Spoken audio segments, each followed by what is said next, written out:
what are the tax implications for incorporating my company? Now, this is a very, very good question. At the end of the day, choosing an entity form is a very difficult decision. Should you be a corporation? Should you be an LLC, a partnership? Should you just operate as a sole proprietorship? But the overall point from a tax standpoint is that the entity form is not going to make a dramatic difference in your overall tax liability. It's just not a tax decision. There's certainly other reasons beside taxes to choose one entity form over another. For example, you may have heard of limited liability. Forming a corporation or setting up an LLC to protect your personal assets from the liabilities of the company is a great idea to form a corporation. That may be the most common one that you've heard of.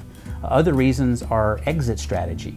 You know, what are your long-term plans for your company? Have you built a cabinet repair shop, or you make furniture, for example?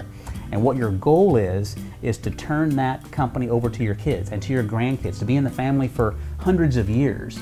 Operating that as a family-owned sole proprietorship is probably going to meet all of your goals. But what if you've developed a new video game and you want to take it public? So you want to go on NASDAQ or go on the New York Stock Exchange one day with your new company. Those companies typically are in the corporate form of organization. The New York Stock Exchange, NASDAQ, are used to selling shares of stock in corporations. You're going to have 10Q filing requirements and 10Ks and 8Qs and all kind of numbers that the SEC needs. But being a corporation from the beginning may put you in better stead of meeting that goal if that indeed is your exit strategy. Another one is marketing. You know, I hate to say this as a small business owner, but big businesses like doing business with other big businesses. So having a cool name like Paradigm Resource Consulting rather than Keith's Accounting may be better. Having the word Inc., being an incorporation after your name, could help you from a marketing standpoint. All those are reasonable reasons for choosing an entity form other than just being a sole proprietorship. But don't let it be from a tax standpoint. Now, to your question here, California, if you already have chosen for one of those reasons to be a corporation, you are going to have a number of tax issues. The corporation is a separate entity from you individually, so you have to file a separate tax return for the corporation.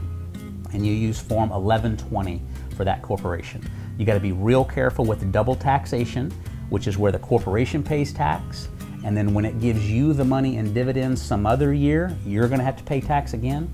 So if you are a corporation, our previous question, we talked about when should you have an accountant.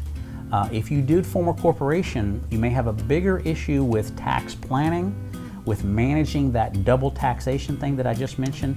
So it might be a good idea for you to consider visiting with a bookkeeper, a CPA, or a tax professional to make sure at least each year end you have some good tax planning for your corporation and you individually. So that may be the biggest tax implication you have for forming that new corporation. But that's a very good question.